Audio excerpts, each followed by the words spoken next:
Hello everyone, welcome back to my YouTube channel. My name is Himanshu Gautam. क्या आप भी NEET 2026 का एग्जाम देना चाहते हो और आप बायोलॉजी में 300 प्लस स्कोर करना चाहते हो तो इस वीडियो को लास्ट तक जरूर देखिए।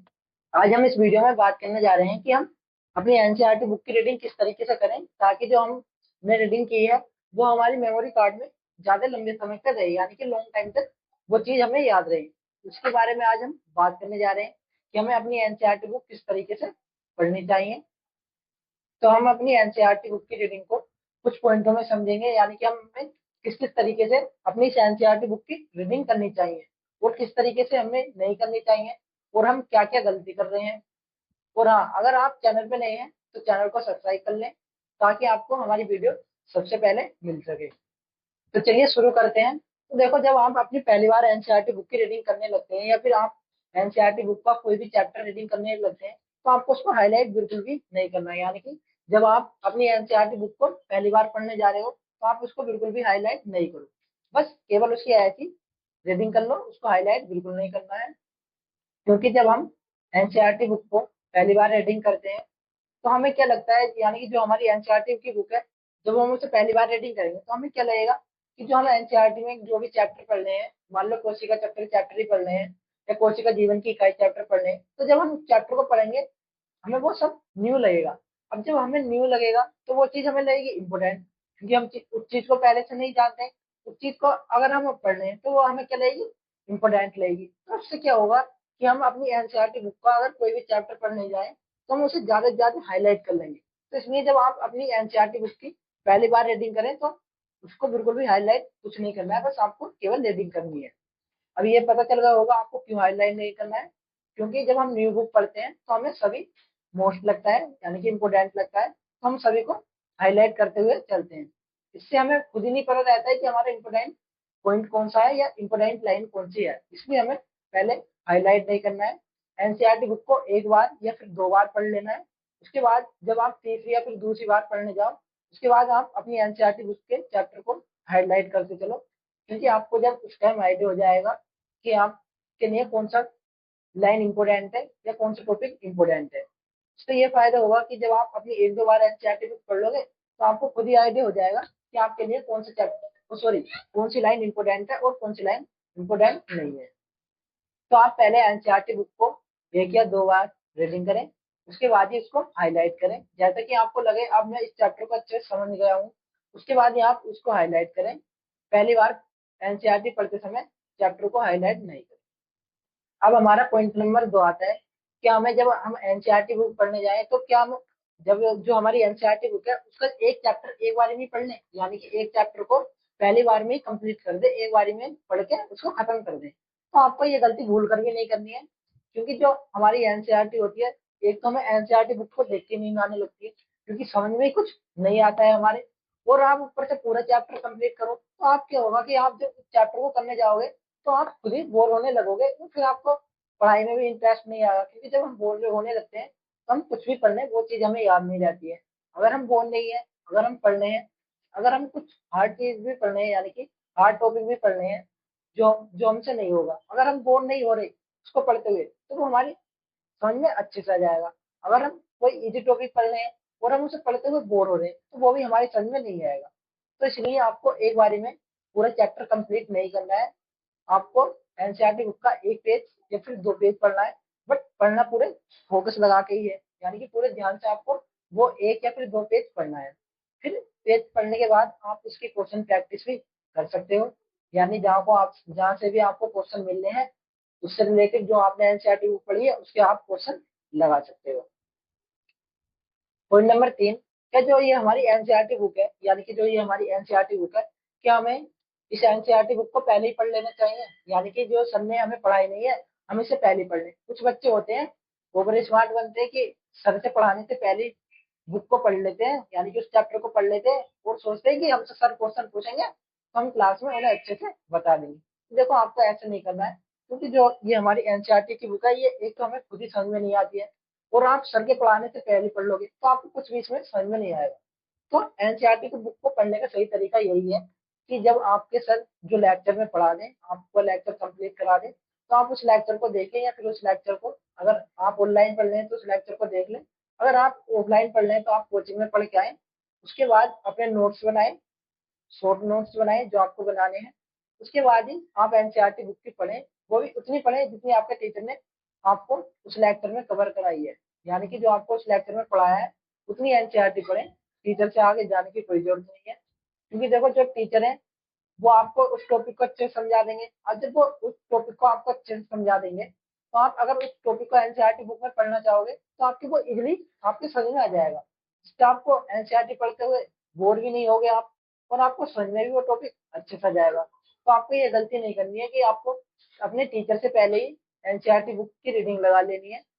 अब हमारा पॉइंट नंबर 4 आता है, जो बहुत ही ज्यादा इंपॉर्टेंट है, कि जो ये हमारी अब एनसीईआरटी की बुक है हम इसे किस तरीके से रीडिंग करें कि हम इसको पढ़ते हुए बोर भी नहीं होए, और जो हम टॉपिक पढ़ रहे हैं वो भी हमारे समझ में आ जाए, और उस टॉपिक से रिलेटेड हम क्वेश्चन भी बना दें, चाहे उस क्वेश्चन का लेवल हाई हो या फिर उस क्वेश्चन का लेवल लो हो, हम दोनों तरीके की क्वेश्चन बना दें। तो देखो जैसे मैं पढ़ता था एनसीईआरटी बुक, तो मैं क्या करता था, जैसे कि मान लो मैंने चैप्टर ले लिया है कोशिका, बहुत ही बेसिक चैप्टर है, तो मैं इस तरीके से लिख लेता था।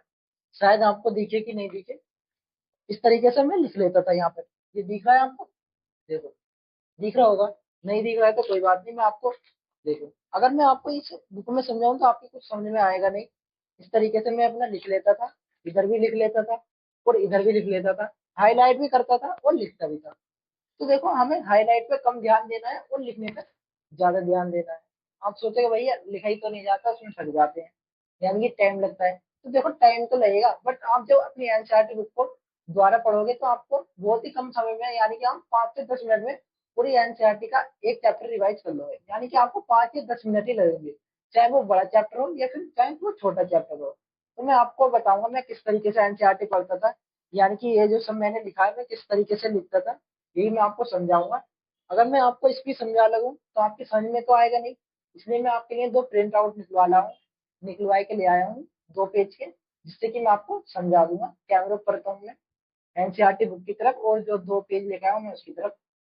तो मैं आपको अब नहीं दिखूंगा, मेरे हाथ और आपको ये बुक और 2 प्रिंट ही दिखेंगे, मैं आपको नहीं दिखूंगा, बट मेरी वॉइस आपको आएगी।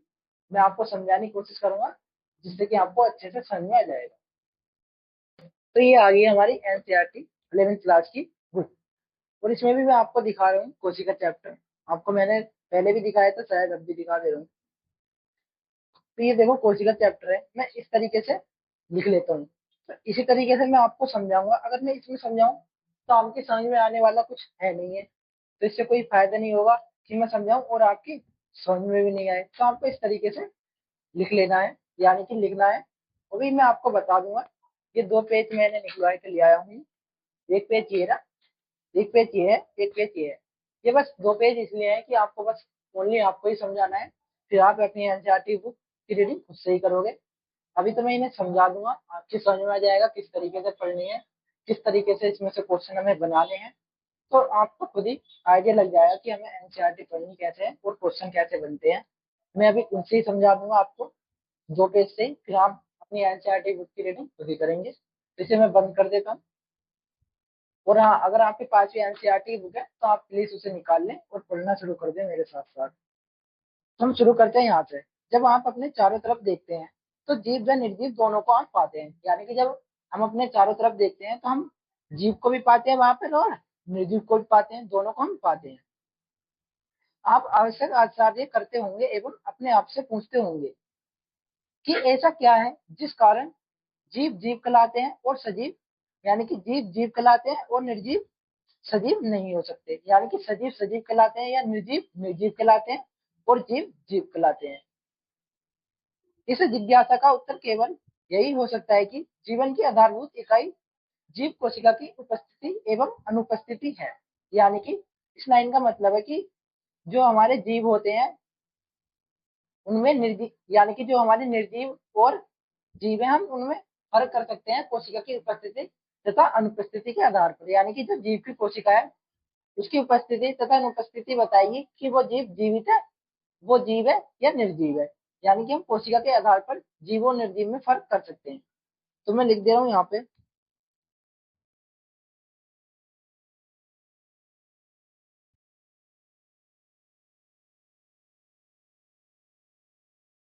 कोशिका के आधार पर हम जीव व निर्जीव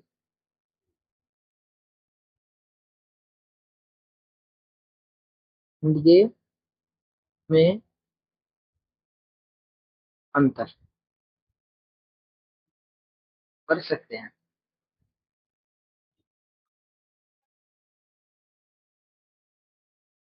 यानी कि हम कोशिका के आधार पर जीव और निर्जीव में अंतर कर सकते हैं। यानी कि देखो, अब हमने यहाँ से लेके शुरू किया था और यहाँ पे हमने लास्ट कर दिया। यानी कि जो ये हमारी इतनी लाइन बताई गई है एनसीईआरटी बुक में, ये 3-4 लाइन है, वो हमने एक ही लाइन में खत्म कर दी, जो हमें इसमें मोस्ट लगा। अब हम इस लाइन को पढ़ लेते हैं।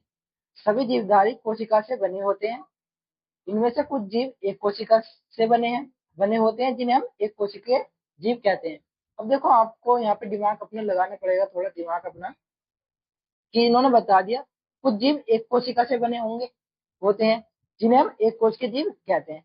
अब इन्होंने बता तो दिया एक कोश के जीव है, बट आपको ये खुद ही सोचना पड़ेगा कि एक कोश के जीव आखिर होते कौन से हैं। तो आप, ये क्वेश्चन आपके दिमाग में खुद ही आना चाहिए कि जो हमारे एक कोश के जीव हैं वो कौन से होते हैं। तो जो हमारे एक कोश के जीव हैं, उनका एग्जाम्पल है अमीबा और जीवाणु। यानी कि जो हमारे अमीबा और जीवाणु, ये कैसे जीव है? ये एक कोश के जीव है। यानी कि ये एक कोशिका से निर्मित होते हैं। अब हम बात कर लेंगे दूसरे। हमारे जैसे अनेक कोशिकाओं से मिलकर बने होते हैं, वो बहुकोशिकीय कहलाते हैं। यानी कि जो एक कोशिका से अधिक से निर्मित होंगे वो कैसे कहलाएंगे? वो बहुकोशिकीय कहलाएंगे। यानी कि जो हमारे बहुकोशिकीय होंगे, उनका क्या एग्जाम्पल होगा? उनका एग्जाम्पल होगा मनुष्य और पादप। और पादप, यानी कि जो मनुष्य और पादप होते हैं वो कैसे होते हैं? वो एक कोशिका से अधिक से निर्मित होते हैं, इसलिए वो कैसे कहलाते हैं? वो बहुकोशिकीय कहलाते हैं। अब हम बात कर लेते हैं कोशिका क्या है। यानी कि जो कोशिका होती है, आखिर वो क्या होती है? तो कोश के जीवधारी स्वतंत्र अस्तित्व व्यापन व जीवन के सभी आवश्यक कार्य करने में सक्षम होती है। यानी कि जो हमारे एक कोश के जीवधारी होते हैं, वो भी अपना जीवन स्वतंत्र रूप से व्यापन कर सकते हैं और अपने सभी आवश्यक कार्य भी कर सकते हैं। यानी कि एक कोशिका भी अपना स्वतंत्र रूप पर व्यापन कर सकती है। तो यही लाइन लिख दे रहा हूँ यहाँ पे। एक कोशिका, एक कोशिकीय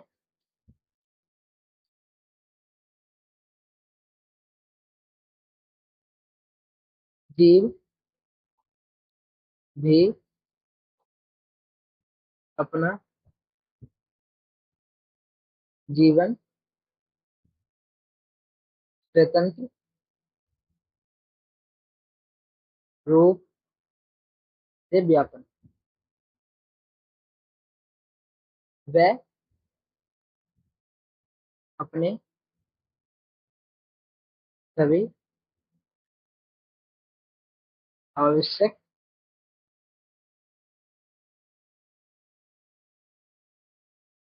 कार्य करने में सक्षम। थोड़ी आपको राइटिंग समझ में नहीं आ रही होगी, बट मैं बोल रहा हूँ तो आपको उस आइडिया, उससे आप समझ जाओगे कि मैं क्या लिख रहा हूँ। बाकी राइटिंग तो आपको समझ में नहीं आ रही होगी, उसके लिए सॉरी। बट जो बोल रहा हूँ आपको वो तो समझ में आ रहा होगा। यानी कि देखो, अब हमने कहाँ तक पढ़ लिया है? यहाँ तक, यहाँ तक हमने पढ़ लिया है। अब यहाँ से आगे की बात कर लेते हैं हम।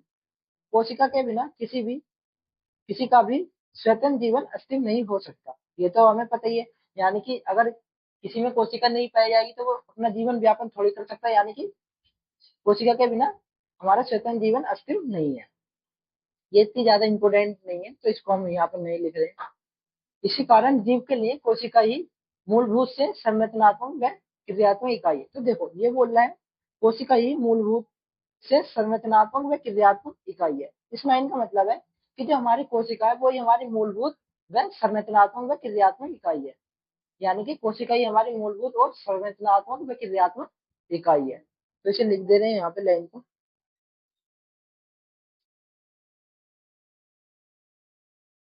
कोशिका ही कोशिका ही मूलभूत, कोमा, संरचनात्मक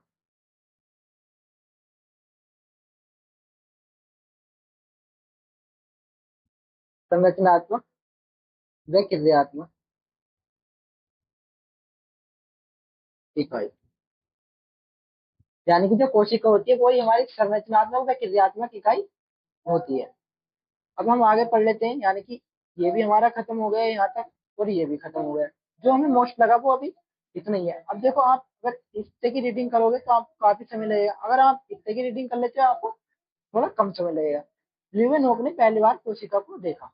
अब देखो, ल्यूवेनहोक ने पहली बार कोशिका को देखा, यहाँ पर नहीं बताया कि ल्यूवेनहोक ने जो पहली बार कोशिका को देखा वो कब देखा, तो ये नहीं बताया। ये हमें क्या करना पड़ेगा, ये हमें खुद से ही सवाल करना पड़ेगा और खुद को ही हमें इसका आंसर ढूंढना पड़ेगा। तो ल्यूवेनहोक ने कब देखा था पहली बार कोशिका को? 1674 में, यानी कि ल्यूवेनहोक ने 1674 में कोशिका को देखा। अब हमारा अगला क्वेश्चन ये बन सकता है कि जो कोशिका थी हमारी, वो कौन सी कोशिका देखी थी ल्यूवेनहोक ने? तो वो कोशिका थी हमारी जीवाणु की कोशिका, जीवाणु कोशिका। अब हम कह सकते हैं ल्यूवेनहोक ने 1674 में पहली बार जीवित जीवाणु कोशिका को देखा।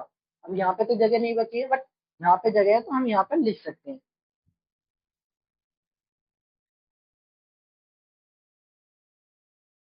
पहली बार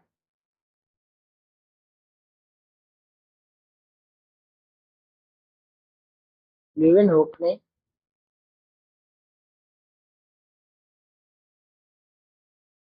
1674 में जीवित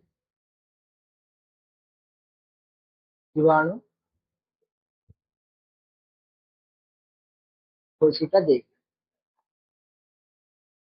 यानी कि ल्यूवेनहोक ने 1674 में जीवित जीवाणु कोशिका देखी। तो यहाँ पे ये तो बता दिया कि जो कोशिका देखी थी जीवित जीवाणु, वो किसने देखी थी? ल्यूवेनहोक ने। बट हमें ये नहीं बताया कि जो हमारी मृत कोशिका थी वो किसने खोजी थी, यानी कि मृत कोशिका के बारे में हमें नहीं बताया। तो हम वो एनसीईआरटी से बाहर है, बट हम उसे खुद भी तो लिख सकते हैं। तो जो हमारी मृत कोशिका थी, मृत, और वो कौन सी कोशिका थी? हमारी मृत पादप कोशिका थी। वो हमारी मृत पादप कोशिका को 1665 में इसके द्वारा रॉबर्ट हुक द्वारा खोजा गया, खोजा गया।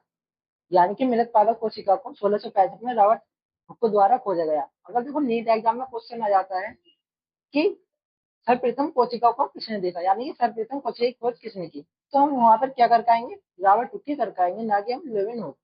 क्योंकि जो हमारे, अगर वो ल्यूवेनहोक को पूछेगा तो पूछेगा कि जीवित कोशिका को सर्वप्रथम किसने देखा, तब हमें क्या करना है? वहां पे ल्यूवेनहोक करना है। अगर पूछ लेता है सर्वप्रथम कोशिका को किसने देखा, तो हमें वहां पे रॉबर्ट हुक ही करना है। अब यहाँ तक हमारा क्लियर हो गया है। अब हम बात कर लेते हैं आगे, का वर्णन किया था। रॉबर्ट ब्राउन ने बाद में केंद्र की खोज की। अब देखो, जो रॉबर्ट ब्राउन थे, इन्होंने क्या की? केंद्र की खोज की। बट हमें इसमें भी हमें नहीं बताया गया है कि रॉबर्ट ब्राउन ने केंद्र की खोज कब की थी, नहीं बताया। नहीं, तो रॉबर्ट ब्राउन ने केंद्र की खोज कब की थी? 1831 में केंद्र की खोज की।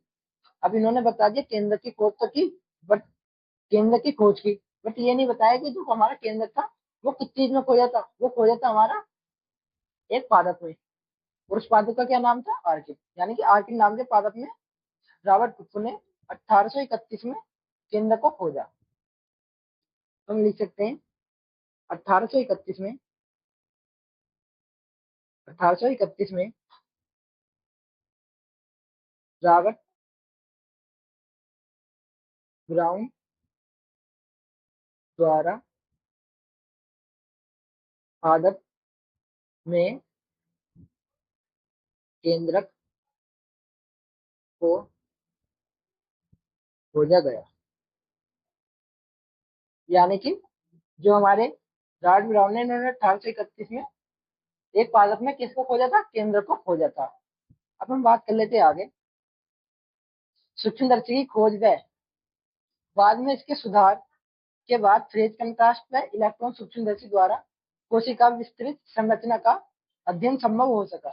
यानी कि इलेक्ट्रॉन की सूक्ष्मदर्शी के बाद ही कोशिका का विस्तृत संरचना का अध्ययन संभव हो सका। तो हम लिख सकते हैं कोशिका का जो हमारी कोशिका है इसका विस्तृत संरचना का अध्ययन किसके द्वारा होता है? वो इलेक्ट्रॉन सूक्ष्मदर्शी के द्वारा, यानी कि कोशिका। तो हम यहाँ पे ऐसे लिख लेंगे, कोशिका का विस्तृत अध्ययन, तो वो किसके द्वारा हुआ? वो हुआ हमारा इलेक्ट्रॉन सूक्ष्मदर्शी के द्वारा या फिर सूक्ष्मदर्शी के द्वारा।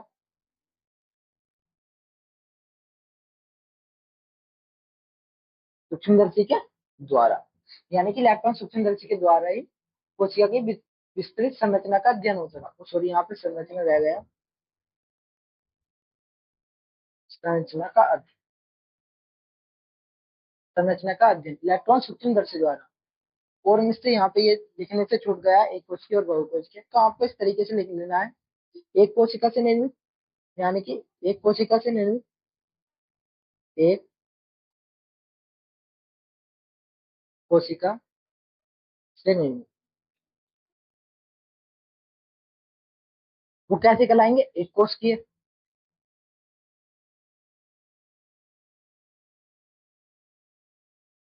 एक कोशिकीय जो एक कोशिका से अधिक से निर्मित होंगे, एक कोशिका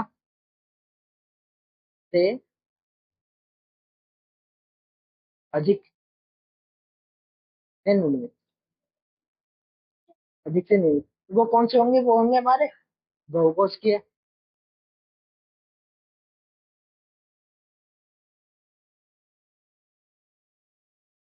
बहुकोशिकीय। अब इनके हम एक एक एग्जाम्पल लिख लेंगे, यानी कि एक कोशिकीय का एग्जाम्पल क्या है? अमीबा, जैसे अमीबा। और बहुकोशिकीय का एग्जाम्पल क्या है? मनुष्य, मनुष्य और पादप। तो हमें इस तरीके से एनसीईआरटी बुक की रीडिंग करनी है। मुझे आपको पेज नंबर इसमें भी समझाना था, पेज नंबर 2 में भी। तो देखो, अगर मैं पेज नंबर 2 को समझाने लगा तो वीडियो बहुत ज्यादा लंबी हो जाएगी और आप अपना इतना ज्यादा टाइम वेस्ट नहीं करें। और मैं आशा करता हूँ आपके इस पेज से ही समझ में आ गया होगा हमें एनसीईआरटी की बुक की रीडिंग किस तरीके से करनी है और किस तरीके से हमें एनसीईआरटी बुक पे ही अपने नोट्स बनाने हैं। तो देखो, इस तरीके से मैं एनसीईआरटी पढ़ता हूँ। अगर आप चाहो तो हाईलाइट करके भी पढ़ सकते हो। वैसे मेरे ख्याल से अगर तुम हाईलाइट करके पढ़ते हो तो वो सही नहीं होगा आपके लिए, क्योंकि देखो अगर हम इस तरीके से पढ़ने लगते हैं तो आपको इसको पढ़ने की जरूरत नहीं है। अगर देखो अब आप इसे पढ़ने लगो तो आपके 2-3 मिनट लगेंगे, अगर आप इसको पढ़ो तो आपका मुश्किल से 1 मिनट भी नहीं लगेगा। देखो मैं आपको पढ़ के दिखा दे रहा हूँ। कोशिका के आधार पर हम जीव व निर्जीव में अंतर कर सकते हैं। एक कोशिकीय जीव भी अपना जीवन स्वतंत्र रूप से व्यापन कर सकते हैं, वे अपने सभी आवश्यक कार्य भी कर सकते हैं। कोशिका ही मूलभूत व संरचनात्मक व क्रियात्मक इकाई है। तो हम बात कर लेते हैं, पहली बार लिविनहुड ने 1674 में जीवित कोशिका को देखा। मृत पादप कोशिका को 1665 में रॉबर्ट हुक ने खोजा। 1831 में रॉबर्ट ब्राउन ने पादप में केंद्र की खोज की। कोशिका का विस्तृत संरचना का अध्ययन इलेक्ट्रॉन सूक्ष्मदर्शी द्वारा किया जा सकता है। एक कोशिका से निर्मित एक कोशिकीय, एग्जाम्पल अमीबा। एक कोशिका से अधिक से निर्मित, वो होंगे हमारे बहुकोशिकीय, जैसे मनुष्य। देखो आपका 1 मिनट भी नहीं लगा इसको पढ़ने में, और बल्कि आप इतने सारे को इसको पढ़ते तो आपके 2 मिनट तो लगते ही लगते। आशा करता हूँ आप सभी को आइडिया हो गया होगा कि हमें एनसीईआरटी बुक की रीडिंग किस तरीके से करनी है। हाईलाइट करके पढ़ना है, हमें बिगर हाईलाइट के पढ़ना है, या हमें एनसीईआरटी बुक पर ही अपने नोट्स बना के पढ़ने हैं। तो अगर आप सभी को वीडियो पसंद आई तो वीडियो को लाइक और हमारे चैनल को सब्सक्राइब करें। मिलते हैं फिर नेक्स्ट वीडियो में, तब तक बने रहिए हमारे इस वीडियो